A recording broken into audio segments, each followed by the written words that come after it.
Phobos es una aplicación que en sus comienzos fue de realidad virtual en el año 2012-2013.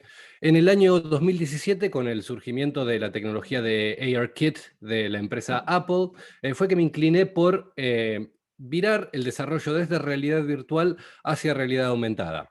En primer lugar, fue porque aquí trabajando en Argentina me encontré con ciertas dificultades. Por un lado, el hecho de que por temas de importación y costos, los visores de realidad virtual no resultaban lo suficientemente, digamos, atractivos como para poder que los profesionales o pacientes pudieran acceder a los mismos.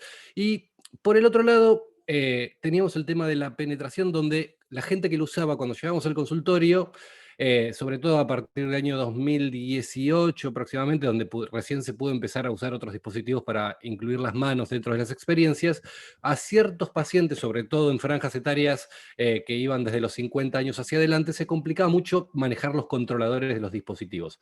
Así que con el surgimiento de la posibilidad de incorporar realidad aumentada en dispositivos móviles, sin la necesidad de marcadores. Antes se necesitaba poner un QR en una mesa donde se apuntaba el teléfono y aparecía el objeto virtual. Si uno movía el teléfono fuera de este código QR que se apoyaba, digamos que como que perdíamos, digamos, la persistencia del objeto virtual. Con la tecnología que empezó siendo Apple como punta de lanza, tenemos la posibilidad de insertar estos objetos o sea, los estímulos en el mundo real y que sean persistentes. O sea, que no importa si yo estoy mirando con mi teléfono hacia un costado o hacia el otro, el objeto siempre va a estar ahí cuando yo vuelva a mirarlo. La aplicación está disponible para descargarse del App Store. Tiene un costo simbólico de $2, que simplemente lo hemos puesto para disuadir a la gente, para que no estén posteando memes con arañas en YouTube y que tratar más o menos de controlar la población que utiliza la aplicación. Y como les comentaba, es la primera herramienta en el mundo basada en markerless AR para el tratamiento e investigación en fobias. Este año fuimos reconocidos por la American Psychological Association como uno de los 5 proyectos más innovadores en salud mental. Tienen el link a la nota que hizo la APA con nuestra participación aquí abajo en la presentación. Y como les comentaba, no todo el mundo, especialmente en los países en vías de desarrollo, no todo el mundo tiene un visor de realidad virtual o sabe cómo utilizarlo. Lo que sí es que en el mundo hay 3.800 millones de smartphones, la gran mayoría de la gente sabe cómo utilizarlos, o sea que el alcance potencial en el mundo es de aproximadamente el 48,33%. Pensemos también en como les decía, en los países que por ahí tienen dificultades de acceso a la tecnología. El hecho de tener tecnologías inmersivas disponibles en los dispositivos que la mitad del planeta tiene en sus bolsillos hace que la adopción pueda ser mucho mayor, sobre todo en estos entornos. Al igual que la solución de Sius o como fue en su momento Phobos VR, apuntamos también a lo que es la desensibilización sistemática de los pacientes o clientes, dependiendo del marco clínico con el que nos estemos moviendo. Y lo que hacemos es presentar entornos que sean controlables por el terapeuta o si usamos la aplicación como tarea para el paciente o para el cliente en su casa, que puedan graduar la experiencia en los niveles de complejidad. De hecho, si vemos aquí el ejemplo de las arañas, la araña no solo puede tener diferentes grados de complejidad en cuanto a polígonos y texturas, sino en cuanto podemos hacer las arañas translúcidas, más pequeñas, más grandes, todas metálicas para quitarle realismo. Y en ese sentido podemos controlar lo que son los comportamientos que tienen cada una de las criaturas virtuales dentro del entorno. Acá estamos viendo una pequeña demostración de cómo funciona la aplicación. La versión que hay actualmente en el App Store es un poquito más avanzada que esta, en el sentido de que tenemos algunas funcionalidades más. Como pueden ver, también estamos midiendo lo que es la distancia al estímulo, el tiempo de exposición se puede activar o desactivar. Y la verdad que en cuanto a lo que es comparando realidad virtual y realidad aumentada, ambas tecnologías son extremadamente prometedoras y en este sentido, para el tratamiento de fobias, son en cierto sentido también complementarias. Pensemos que en un entorno virtual la persona está completamente inmerso en ese mundo virtual y los elementos virtuales que incluimos ahí, o sea, pertenecen a esa misma esfera. utilizando realidad aumentada podemos mover ecológicamente la situación a la que queremos exponer a la persona y utilizarla en ámbitos con una integración completa al mundo real. Obviamente hoy estamos usando teléfonos móviles, es dable que en unos pocos años podamos ya migrar a dispositivos como el HoloLens de Microsoft, donde ya la Universidad Thomas More, nuestro partner internacional, ya están haciendo algunas experiencias, migrando lo que es Phobos a HoloLens. Y bueno, esto es básicamente una pequeña aproximación de cómo funciona la aplicación Phobos VR, y llevamos hecho ya, ahora Neil les va a contar un poquito más, ya llevamos hecho 2 proyectos de investigación sobre Phobos AR para validar la tecnología, y estamos iniciando un tercer proyecto de investigación de caso único con población clínica. Con esto concluyo mi presentación, les agradezco muchísimas gracias por la atención, y si quieren ya pueden sacarme los permisos de administrador. Bueno, a continuación vamos a ver Neil DeWhite, Senior Researcher at the Expertise Unit Psychology, Technology and Society de Thomas More University of Applied Science. Nos va a hacer uso de la palabra a fin de explicar el uso que están haciendo de las tecnologías de Phobos en dicha institución. Fernando, tendrías que pasarlo al host. Ok. O el perfecto. video, Ahí Fernando, que ibas se lo paso, le paso el host a Nile.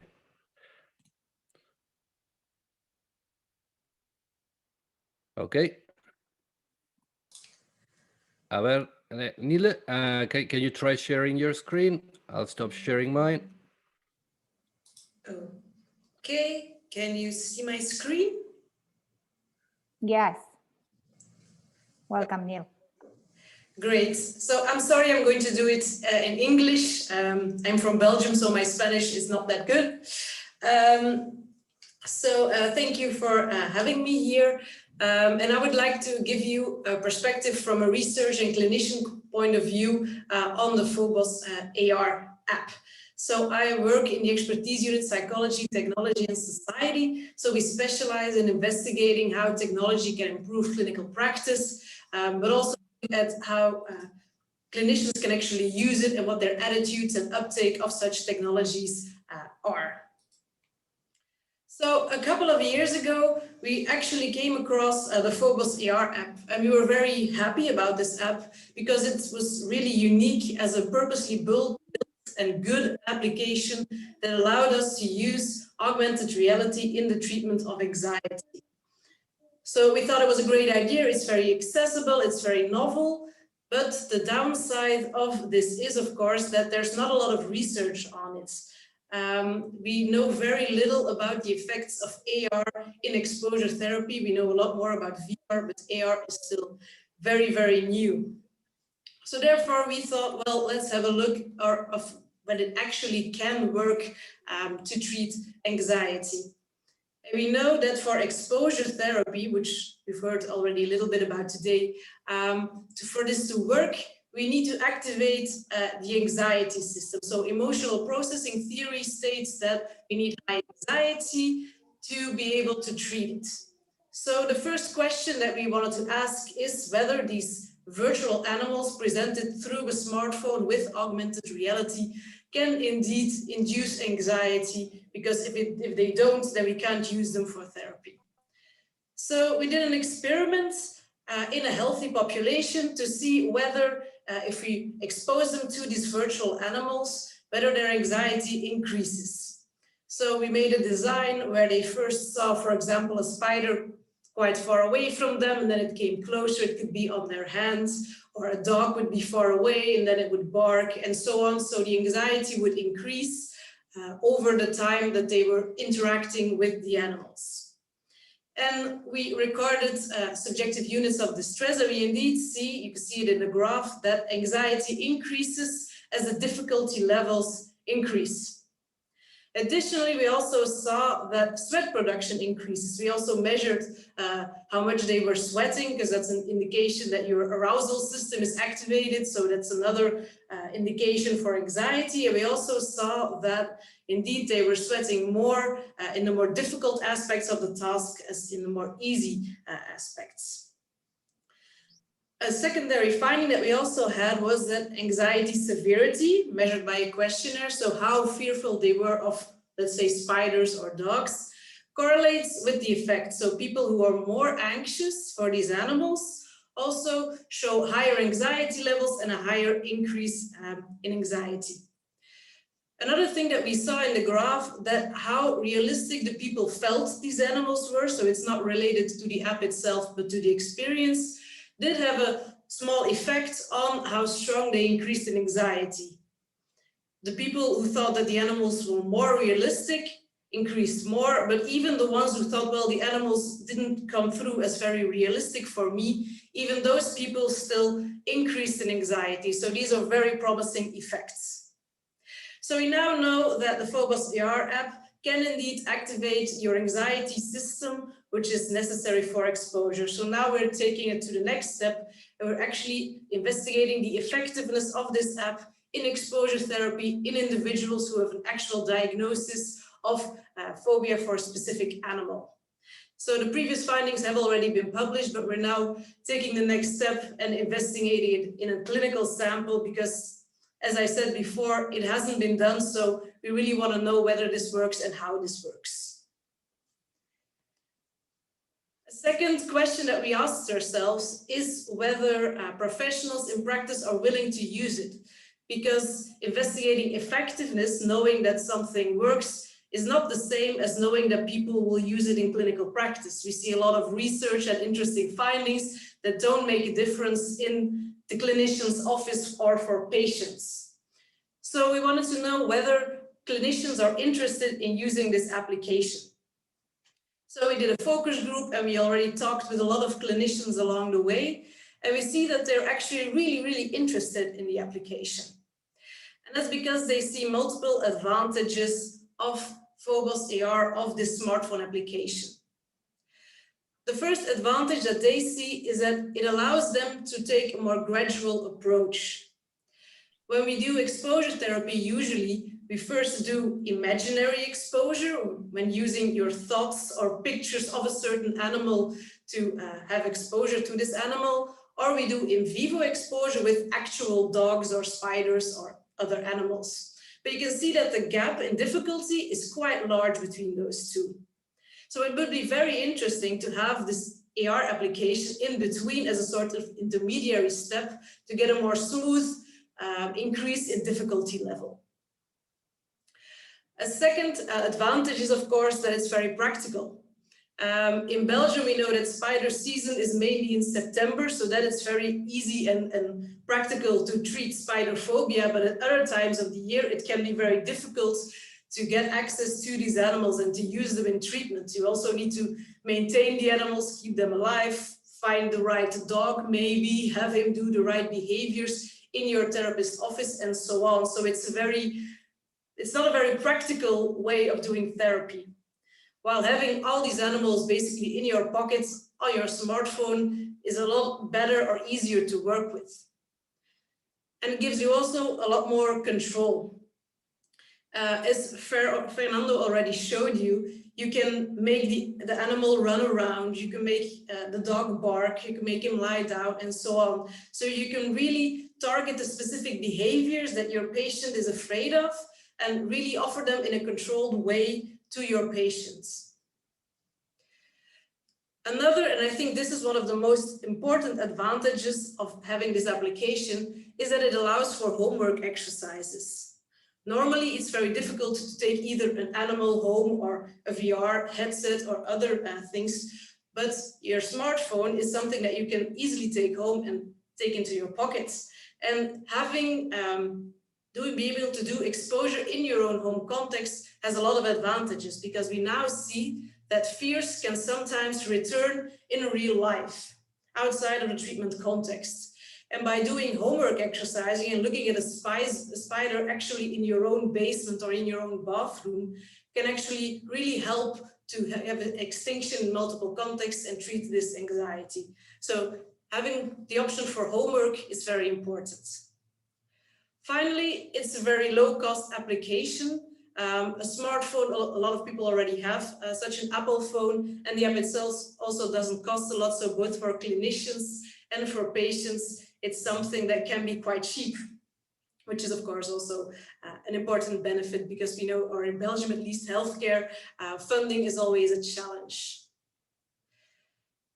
So taken together, I think for me, the two most important take-home messages about Phobos ER app is that it shows very promising effects in a prevalent problem. We know that anxiety is very common. The app can induce anxiety and shows a lot of promise for clinical practice, and we hope to be able to show very soon that it also really works in therapy in a clinical sample. And we think that it's a very useful additional tool in the therapist's toolbox. As I said, it can be an intermediary step in exposure therapy. It can be homework, so we can do exposure in multiple contexts. So it really gives the therapist a more controlled and an easy to use tool to treat anxiety in their patients. So I think this is the main message that I wanted to share with you all about the Phobos ER app. Thank you very much, Neil, for sharing this information with us.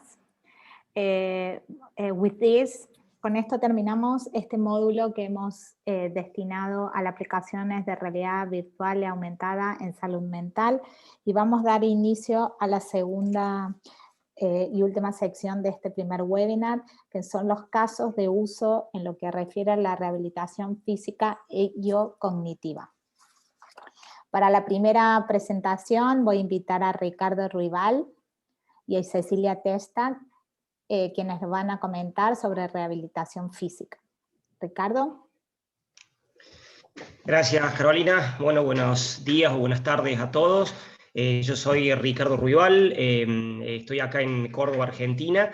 Muchas gracias por la invitación tanto a TIC Salud como al consulado. Y bueno, la idea de hoy, ¿pueden ver bien mi presentación? ¿La están viendo, verdad? Perfecto. La idea de hoy es comentarles un poquito vinculado al tema de lo que estamos hablando de realidad virtual y cómo nosotros hemos desarrollado una plataforma de rehabilitación virtual que justamente usa tecnología de realidad virtual.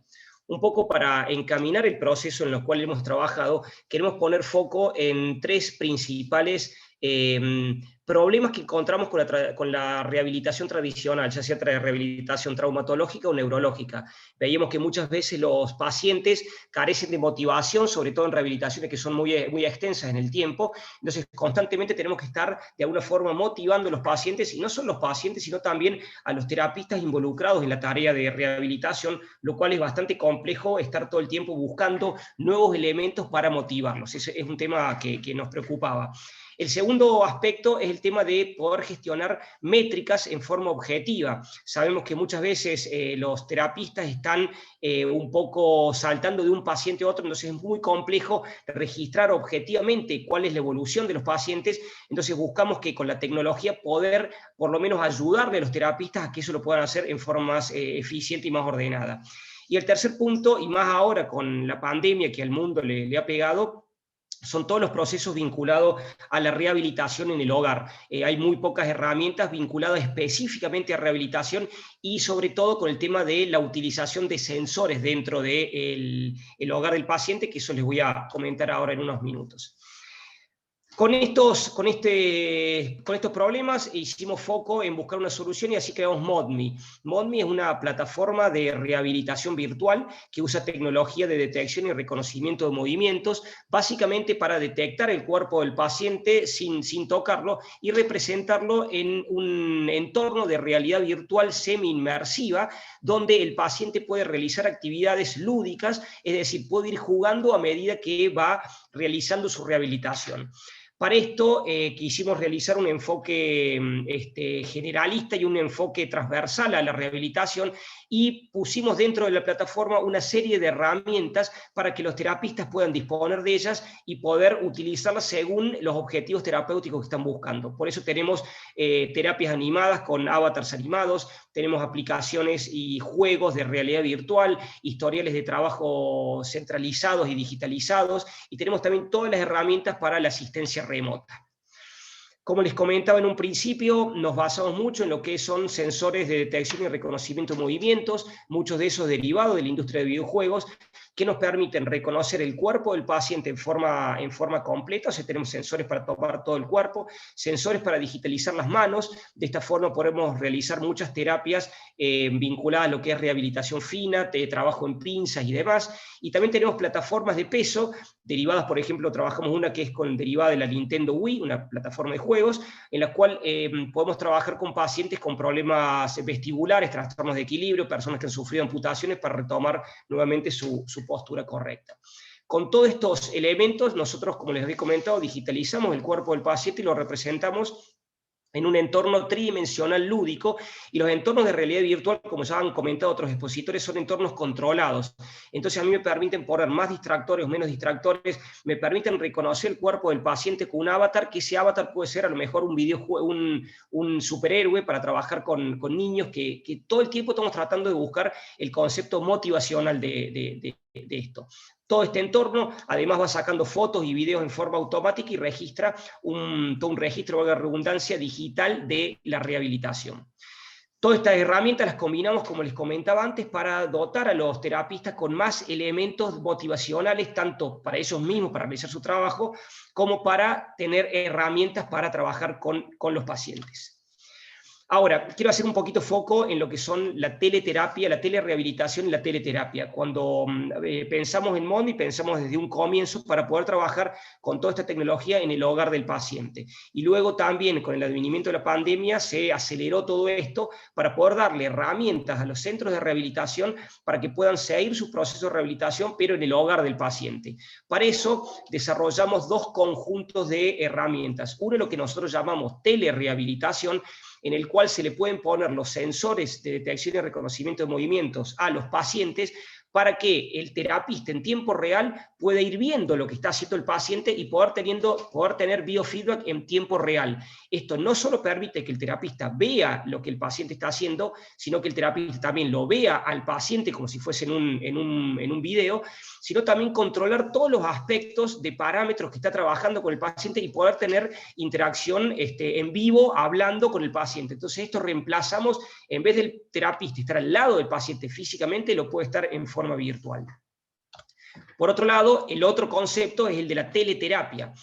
Llamamos teleterapia a un conjunto de herramientas que nos permiten también continuar la terapia del paciente en su hogar, pero sin la utilización de los sensores. A ver, los sensores, sabemos que por ahí es complejo darle los sensores a los pacientes y no es muy escalable. Entonces, de esta forma, logramos poder llegar a una cantidad de pacientes sin necesidad de instalarle tecnología. Simplemente con el uso de un celular, el paciente puede recibir terapia y el centro de rehabilitación puede enmarcar esa terapia para poder registrarla, poder compartir materiales, poder darle una cantidad de actividades ya con videos pregrabados, pero videos pregrabados de animaciones que son exactamente, digamos, diseñadas para cumplir con un objetivo terapéutico y que el paciente las pueda realizar, las pueda seguir y el terapista las pueda controlar. Como les decía, un poco para resumir y darle lugar a la Fundación Lennox, que está utilizando este tipo de herramientas, les queremos comentar que hemos logrado, ya estamos en gran cantidad de institutos, en más de 60 institutos dentro de Argentina, estamos en España, Paraguay, Chile y Uruguay, y realmente el uso de realidad virtual, como lo venían comentando también nuestros anteriores expositores, cada vez está más adaptado y cada vez le dan más bienvenida tanto los terapistas como los pacientes. Queremos buscarle la forma para que los pacientes estén cada vez más motivados y que la rehabilitación sea un trance que sea lo más fácil de seguir. Así que bueno, muchas gracias y le dejo la palabra al próximo panelista.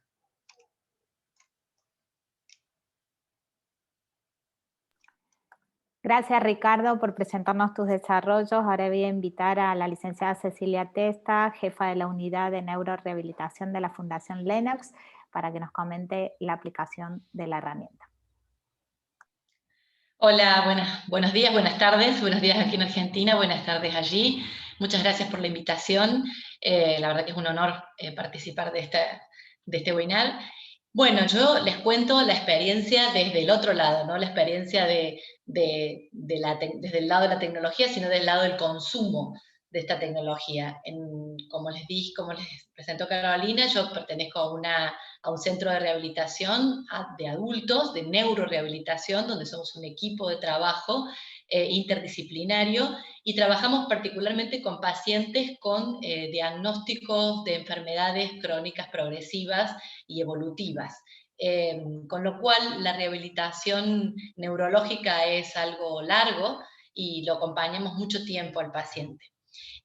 Nosotros tenemos como primera experiencia en el 2016 con la rehabilitación virtual a través de una invitación que tuvimos para un estudio multicéntrico que se hizo en Argentina con 10 centros de distintos puntos del país sobre rehabilitación virtual en esclerosis múltiple con una plataforma de Virtual Rehab. A partir de ahí, la verdad que nos vimos muy motivados y empezamos a investigar un poco esta nueva herramienta para nuestros pacientes, y así nos conocimos con Modmi, que éramos vecinos y que ambos estábamos creciendo en esta nueva modalidad. Y de esta manera empezamos a conocer lo que era la rehabilitación virtual, la telerehabilitación, y luego vino la teleterapia. Creo que estas tres cosas tienen un común denominador, que es marcar un hito en la neurorehabilitación. Al menos así yo lo veo, porque la neurorehabilitación, como dijimos, es un proceso largo, continuo, y que muchas veces frustra al paciente porque no ve modificaciones rápidas, no ve el alcance de los objetivos son a largo plazo, entonces estas metas que tienen no se ven alcanzadas, no se ven objetivables. Y en esto se permite la objetividad. Uno ve en el juego, el paciente se motiva, ve los logros, ve las medallas que va logrando. Entonces creo que es un plus muy importante tanto para el paciente como para el terapeuta, que también se ve motivado a este encuentro con esta tecnología. Luego vino la pandemia, entonces habíamos empezado con rehabilitación virtual dentro del centro, empezamos con telerehabilitación, que el paciente podía estar en su casa y podía acceder a la rehabilitación virtual desde su casa, y nosotros sincronizándolos desde nuestro centro. Y luego surgió la pandemia. La pandemia nos tomó a todos muy de sorpresa. En Argentina de un día para el otro hubo que cerrar todo, y nosotros comunidad dijimos, bueno, ¿cómo nos organizamos? ¿Cómo coordinamos la asistencia de nuestros pacientes a la distancia? Entonces ahí, de la mano de Modmi, empezamos a retroalimentarnos en las necesidades que surgían para poder seguir acompañando a los pacientes. Y así surgió este módulo de teleterapia que nos permite, mucho más que un Zoom o un Meet, nos permite llegar al paciente con una agenda, con un plan de tareas, con una comunicación, y a que actualmente podemos hasta hacer comunicaciones duales o de grupo, o sea, de poder lograr que los pacientes puedan estar, como hacían las actividades en grupo en la unidad, poder hacerlos a través de esta plataforma de Modmi. Y así empezamos a trabajar en esta pandemia y a comunicarnos con nuestros pacientes a la distancia y sostenerlos, y sin darnos cuenta nos dimos cuenta que, sin pensar, nos dimos cuenta que nos estábamos metiendo en la casa de los pacientes. Que muchas veces uno trabaja con la terapista ocupacional, con el kinesiólogo, para que el paciente pueda tener a lo mejor acceso a poder mejorar sus transferencias en la cama, el acceso al baño, a todo lo que es la ecología del ambiente del paciente, donde transcurre un montón de horas, y que uno trata de imaginarlo en un centro de rehabilitación, dentro de un consultorio, dentro de un gimnasio adaptado. Pero nos dimos cuenta que con la teleterapia nos podíamos meter adentro de la casa del paciente, y que el paciente nos mostraba a través de la pantalla cuáles eran sus inconvenientes, y nosotros poder guiarlo al paciente en sus actividades, en sus transferencias. Así que eso fue un plus bastante interesante, y el paciente, hasta los adultos mayores, nos sentían tan inmersos ahí adentro que hasta nos invitaban a tomar algo, que era muy gracioso. Entonces, de esa manera empezamos a transitar. Luego vino la posibilidad de volver a retomar algo de presencialidad, pero en realidad la virtualidad llegó para quedarse. Nosotros continuamos con los pacientes de manera virtual, muchos pacientes no quieren asistir, aunque no tengan comorbilidades, pero tienen dificultades, tienen miedo ante el COVID, entonces prefieren quedarse en su casa, y muchos optan por la dualidad, hacer un trabajo mixto, hacer un poco de virtualidad y un poco de presencialidad. De esta manera el paciente continúa y hemos podido llegar a diferentes puntos de Argentina. Nosotros somos un centro de diagnóstico neurológico, con lo cual vienen mucha gente, muchos pacientes tanto del interior de la provincia como del interior de Argentina, y buscando diagnóstico, nos encuentran, aparece su diagnóstico y hay que sostener la rehabilitación. La rehabilitación en muchas enfermedades neurológicas es un pilar casi fundamental, y que lo deben sostener mucho tiempo. Entonces, de pronto, en sus ciudades, en sus pequeños pueblitos, no tienen acceso a neurorehabilitación especializada. De esta manera, ellos pueden continuar la neurorehabilitación a través de la distancia y nosotros poder acompañarlos en cualquier punto del territorio de Argentina que se encuentren, podemos acompañarlo y continuar la rehabilitación. Así que eso ha sido un gran avance y un gran alcance para nosotros para poder acompañarlos. De esta manera es que encontramos, yo siempre digo, fortalezas y debilidades, no todo es color de rosa, obviamente.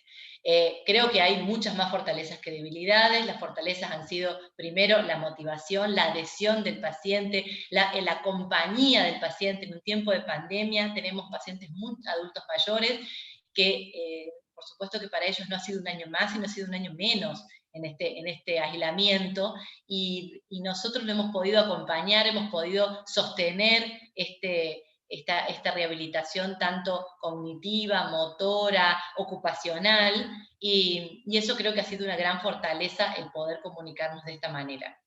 Por otro lado, otra de las cosas, como les decía, de las fortalezas es poder haber ingresado al hogar, es poder disminuir los costos en los traslados y en el tiempo, porque el paciente en un clic está con nosotros y nosotros también en un clic estamos con ellos.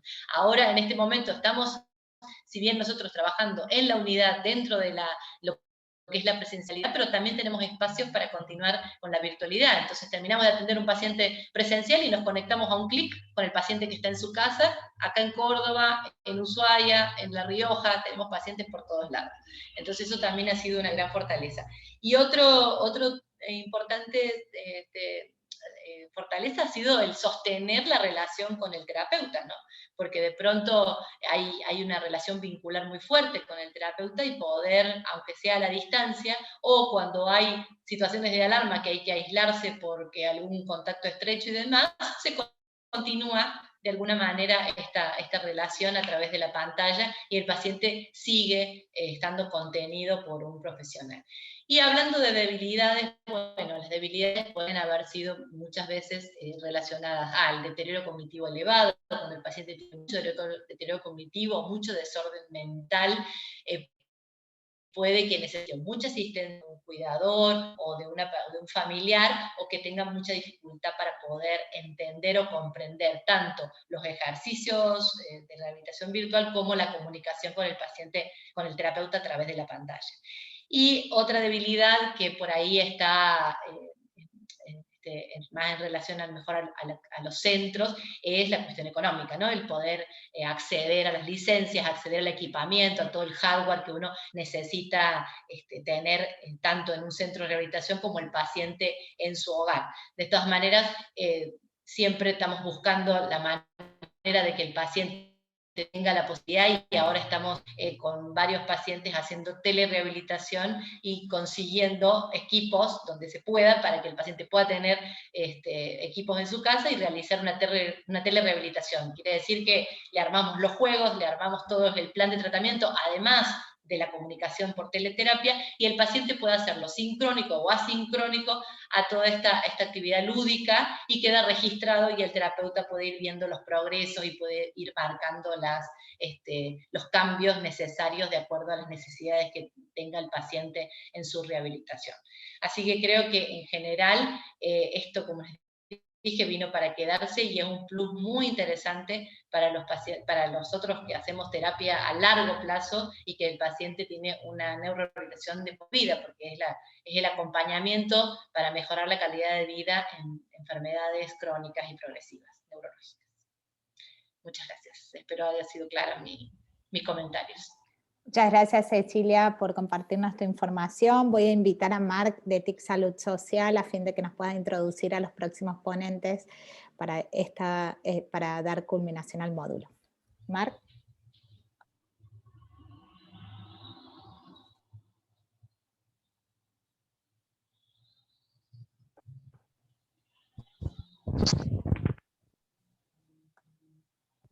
¿Se me escucha? Sí, Marc. Ah, vale. Pues nada, dar paso a la doctora María Victoria Sánchez Vives. Ella es doctora en neurociencias y colabora también con la entidad o la empresa Virtual Bodyworks sobre Immersive Virtual Reality Healthcare. Adelante, María Victoria.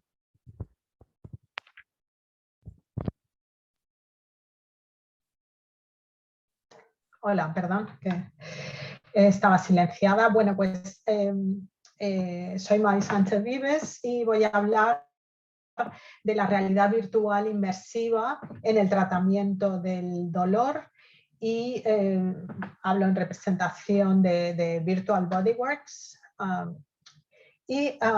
Por realidad virtual inmersiva entendemos esta realidad virtual que nos envuelve completamente, que actúa en todos los sistemas sensoriales, que nos rodea completamente, que eventualmente hace un tracking, un seguimiento de la cabeza, los miembros, el movimiento del cuerpo, etcétera, y lo que vamos a ver en la pantalla va a estar en función de la posición de nuestra cabeza. Es decir, que los objetos no solo los vamos a ver de forma estereoscópica, sino que nos vamos a poder mover alrededor, etcétera, a diferencia, por ejemplo, del vídeo de 360 grados.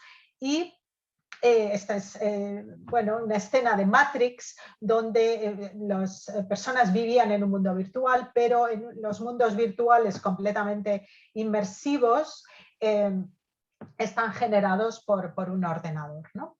Entonces, ¿cómo se puede utilizar la realidad virtual inmersiva para la terapia del dolor? Bueno, un uso que se ha hecho, quizá el más extenso, es usarlo como una maniobra de distracción. Y funciona, porque igual que si estamos viendo una película muy interesante o leyendo un libro o algo, o jugando a un juego muy interactivo, etcétera, disminuyen los recursos atencionales dedicados al cuerpo y por lo tanto pues se puede uno olvidar un poco, digamos, o percibir menos el dolor. Y esto se ha utilizado, y hay unos artículos clásicos de Hunter Hoffman donde se utilizaba con niños que estaban cambiándoles, niños quemados a los que les hacían un procedimiento doloroso de cambio de vendas, etcétera, pero si jugaban a un juego interactivo que se desarrollaba en un nieve, etcétera, pues su percepción de dolor disminuía mucho, pero también su actividad cerebral asociada a esa percepción de dolor.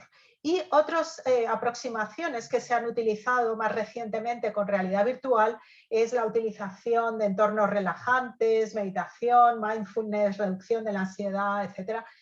Y todo esto pues tiene su utilidad y probablemente pues funciona en su medida. Pero a nosotros nos interesó utilizar la realidad virtual de una forma diferente al uso de la relajación, a la distracción, que puede funcionar, incluso a lo mejor puede tener una función aditiva, pero nos interesó usarlo en un ámbito más concreto, que es en la representación corporal, que es un área en la que hemos trabajado durante los últimos 15 años aproximadamente, y está basado en el hecho de que sabemos que existen ilusiones corporales que se pueden evocar digamos, fácilmente con correlaciones multisensoriales. Por ejemplo, hay una ilusión bien conocida que es la ilusión del brazo de goma o, por ejemplo, se pueden crear ilusiones corporales de ensanchamiento o estrechamiento del cuerpo, etc.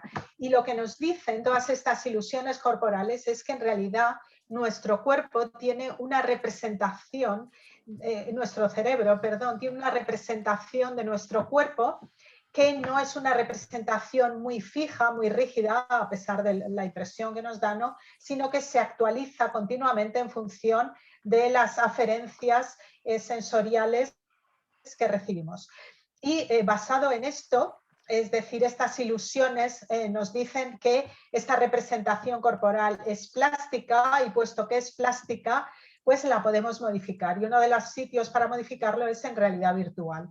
Y desde las últimas 2 décadas, en las 2 décadas del siglo XXI, ha habido una expansión de un área de investigación que aquí llamo con diferentes nombres, de Body Representation, Body Schema, Body Image, Body Ownership, Body Awareness, Embodiment, y lo pongo en inglés porque la mayor parte de las publicaciones son en inglés, y si uno mira las publicaciones en este campo han tenido un incremento exponencial por una serie de razones que no discutiré ahora mismo, bien, entonces hace unos, perdón, porque no quería venir a esta diapositiva, bien. Entonces hace unos años nos planteamos si este tipo de ilusiones corporales las podríamos evocar en cuerpos virtuales y lo que hicimos fue proporcionar una serie de correlaciones visuotáctiles en este caso, etcétera, y para hacerlo muy corto, diré que todo este tipo de ilusiones de propiedad de un brazo virtual o eventualmente de un cuerpo virtual son ilusiones que se pueden cuantificar, se pueden primero, son ilusiones, son por definición subjetivas, pero las podemos cuantificar con diferentes medidas, como son, como vemos aquí, con electromiografía, con reflejos de retirada, con ilusión propioceptiva de desplazamiento, etcétera. Es decir, hay diversas formas de cuantificarlas y sabemos que ocurren y que ocurren igual que ocurre la ilusión del brazo de goma con la misma intensidad. Podemos inducir la ilusión de que un brazo virtual es nuestro. Por ejemplo, si hay una correlación visuo-motora, como es el caso aquí. Y hemos publicado bastante, si hay alguien interesado, pues tenemos diversas publicaciones sobre este tema y igual que podemos inducir la ilusión de propiedad de un brazo virtual, podemos inducirla de un cuerpo entero virtual, como es el caso. Aquí tenemos varios elementos. Uno es que hay una visión de primera persona, es decir, uno mira hacia abajo y ve su cuerpo. Hay correlaciones entre los movimientos, etcétera, y también se ve reflejado en un espejo. Entonces sabemos que tener un cuerpo virtual tiene una serie de consecuencias fisiológicas, cognitivas, emocionales, de comportamiento, etcétera, en las cuales pues en nuestro grupo hemos trabajado bastante, por ejemplo, para dar una idea intuitiva, el tener un cuerpo reducido, el tener embodiment, que es el término que utilizamos, encarnación sería, pero suena un poco místico en español. El tener embodiment en el cuerpo de un niño pequeño, por ejemplo, produce una reestimación del tamaño de los objetos al tener un cuerpo más pequeño. Bien, entonces, en 2 palabras, para dar paso a mi colega clínico, diré que nos planteamos si uno de estos efectos fisiológicos podía ser modular el umbral de dolor en los sanos. Y en 2 palabras diré que vimos que sí, es decir, el aspecto de nuestro cuerpo virtual puede modular el umbral de dolor si lo medimos en una persona sana, es decir, una persona sin dolor crónico. Y así vimos que mirando el cuerpo virtual se puede modular, se puede reducir el umbral de dolor o, por ejemplo, bueno, la posición, la colocalización puede modular el dolor. Algo muy intuitivo es que, por ejemplo, un brazo rojo va a tener un umbral de dolor menor por el hecho de que está asociado, digamos, a dolor, a inflamación, etcétera. Y al estar en un entorno virtual podemos jugar con elementos del cuerpo virtual que no se puede jugar en situaciones reales, como por ejemplo hacer un cuerpo transparente. Y vimos que un cuerpo transparente disminuye el umbral de dolor. Y por lo tanto, como conclusión a esta parte, pues diré que concluimos que podemos sentir un cuerpo propio como virtual y que el cuerpo virtual y su aspecto va a poder modular el umbral de dolor, y la pregunta que nos hacemos y que respondemos en clínica y que dirá ahora algunos ejemplos Anthony Donegan, es que si esto puede servir para modular el dolor crónico en pacientes. Podemos extrapolar lo que vemos en gente sana en umbral de dolor a pacientes con dolor crónico cuyo cerebro ya está transformado, digamos, por el hecho de tener dolor crónico. Y con esto voy a dejar de compartir. Ok, ¿me oyes? Y voy a compartir mi pantalla. Gracias, Mavi, y gracias por invitarme. Dame un momentito. Bueno, acabamos de presentar al doctor Anthony Donegan, como decía Mavi, que es psicoterapeuta e investigador clínico. Pertenece al IDEVAPS, al centro de investigación, que está vinculado en el Hospital Clínico de Barcelona. Gracias. Hola a todos. Un momentito. Ok. Pues sí, soy Tony Donegan, soy fisioterapeuta y investigador en IDEVAPS, y estoy explorando el uso de embodiment en realidad virtual para tratar el dolor crónico. El dolor crónico es dolor que dura más de 3 meses y es un problema de sensibilidad del sistema nervioso. Normalmente no hay mucho daño, pero es un problema enorme porque es muy común y es muy debilitante. Y nuestros tratamientos no funcionan muy bien. Son caros y también hay muchos efectos secundarios graves.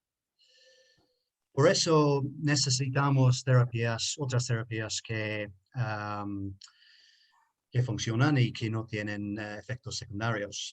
No habrá tratamiento mágico, pero la realidad virtual puede ayudar un poco con unos aspectos de dolor crónico. Como me había dicho, con realidad virtual podemos transportar al paciente a un entorno completamente nuevo y darle un cuerpo para explorarlo. Y eso es muy terapéutico. Tiene efectos analgésicos por distracción y compromiso con la tarea virtual, claro.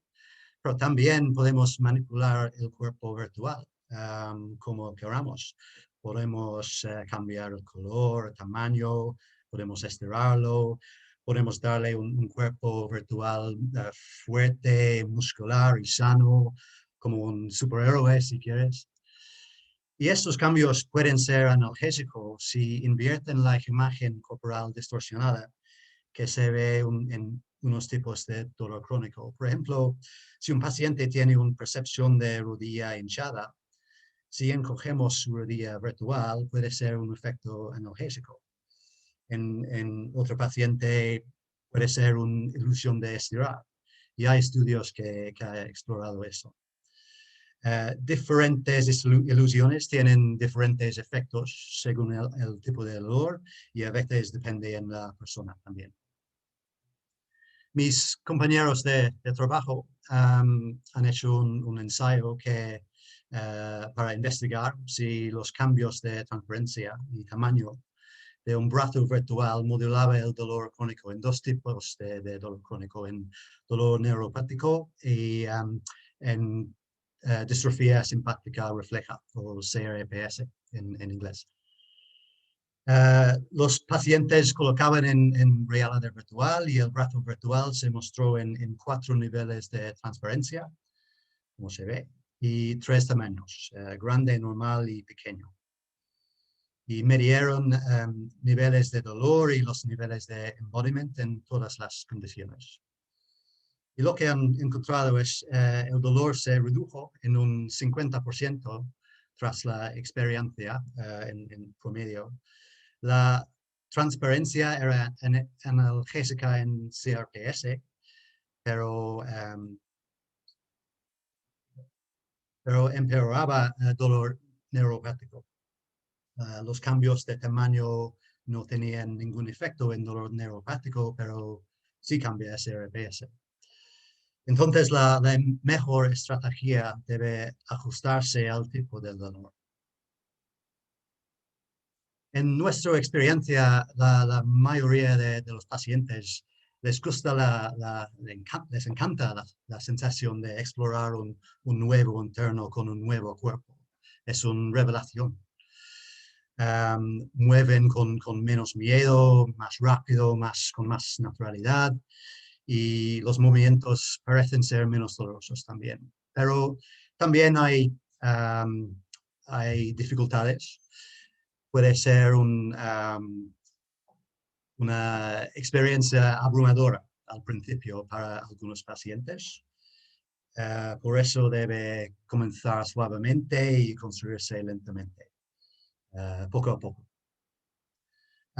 También las sensaciones de vibración que usamos para la estimulación visuotáctil pueden agravar algunas condiciones con gran sensibilidad.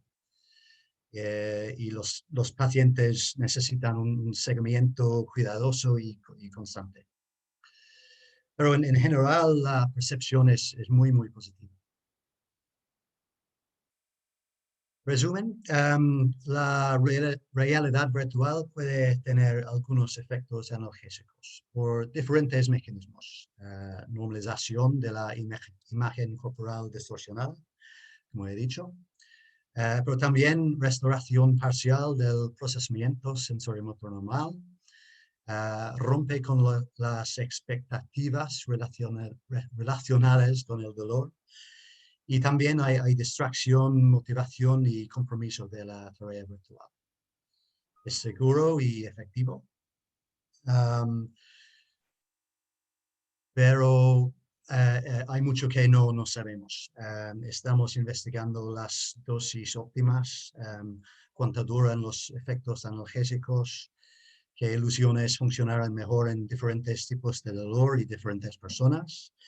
Y también tenemos que hacer ensayos para comparar con los tratamientos estándar también.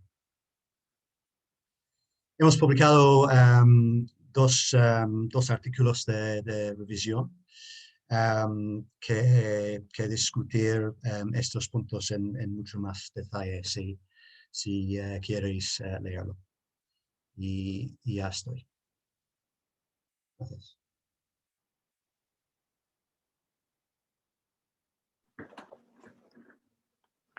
Muchas gracias, doctor.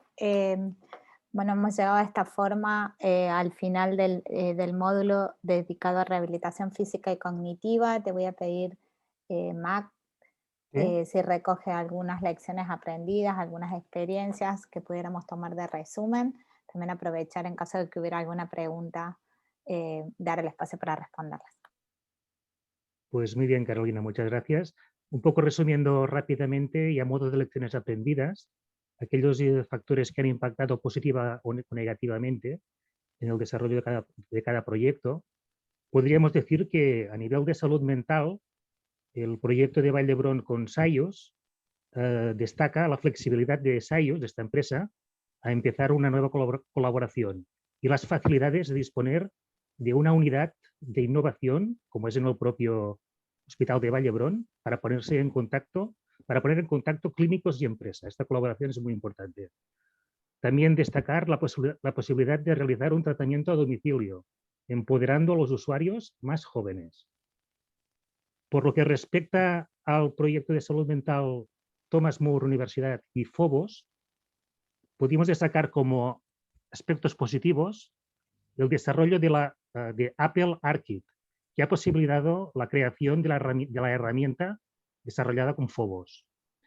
A su vez, la oportunidad de sinergizar el conocimiento tecnológico con el conocimiento psicológico para desarrollar la idea del proyecto. También podemos poner alguna idea de la banda más negativa, como sería la evidencia científica disponible, que era casi nula al inicio, por lo que tuvieron que crearla desde cero. Esto desde la Universidad Thomas More. A su vez, la tecnología aún no está regularmente integrada en la práctica clínica y siempre ha sido un early bird. Otro aspecto, también como reto, es que la app utiliza iconografía para superar barreras del lenguaje. Por la tercera intervención, la rehabilitación, realizado por Fundación Lennox y Modmi, como aspectos positivos, remarcar que el uso de la realidad virtual en rehabilitación neurológica es fundamental para motivar tanto al paciente como al terapeuta, debido a lo extenso que es el proceso. A su vez, permite ver cuestiones objetivas, lograr un puntaje, una meta, donde la rehabilitación neurológica tradicional es muy difícil de percibir. Más aspectos positivos, la comunicación en tiempos de pandemia. Contar con la teleterapia ha sido fundamental para poder acompañar a los pacientes en la distancia. Y un aspecto de democratización de la rehabilitación a través del uso de la tecnología. Con la misma, no solo se puede llegar a más personas, sino que pacientes que están muy alejados de centros de salud o que estén imposibilitados de trasladarse, también pueden beneficiarse de esta tecnología. Como aspecto negativo, pues serían cuestiones de tipo económico para poder equipar masivamente a pacientes en sus hogares. Y por último, por lo que se refiere a la colaboración de Hospital Clinics con Bodyworks, el aspecto positivo a destacar serían los resultados mostrando una modulación eficaz del umbral de dolor mediante embodiment en realidad virtual. El papel, que ha sido pionero en este área, ha tenido algunas de las primeras evidencias en la literatura. Como aspecto negativo, la lentitud y dificultad para tener grandes volúmenes de evidencias clínicas, dada, por ejemplo, la heterogeneidad de los pacientes con dolor crónico o la toma simultánea de analgésicos y otros medicamentos. En principio es un poco de resumen de las distintas aportaciones. Antes de hacer el cierre formal, no sé si está Fernando Tarnobol, nos preguntaban si la aplicación está disponible también en Android. No, actualmente no está disponible para Android, solo para iPads y iPhones. La idea es en el futuro poder hacer la implementación para Android, así cubrimos en la totalidad del parque de teléfonos móviles. Muchas gracias, Fernando. Bueno, les queremos, Marc, confirmámelo, pero les vamos a hacer llegar a todos los inscriptos el link con el informe de TIC Salud Social para que lo puedan compartir, la grabación también del webinar del día de hoy. Queremos agradecerles en nombre del comité organizador de Fundación TIC Salud Cataluña y también del Consulado General de la República Argentina aquí en Barcelona, vuestra participación aquí en el evento, a cada uno de los participantes, ponentes, a los usuarios de la tecnología y a los asistentes a este evento. Les recordamos que esta es la primera serie de 2 webinars, el próximo tendrá lugar el próximo miércoles 26 de mayo, que en este caso tomaremos los segundos pilares identificados en el informe del TIC Salud Social, que es la aplicación de realidad virtual y aplicada a los pilares de formación y todo lo que tiene que ver también con el tratamiento del dolor y el manejo de la ansiedad. Así que esperamos contar con ustedes en dicho evento. Marc, no sé si quieres... Pues nada, agradecer a todos la asistencia y nos vemos pronto. Hasta la próxima semana. Gracias a todos. Chao.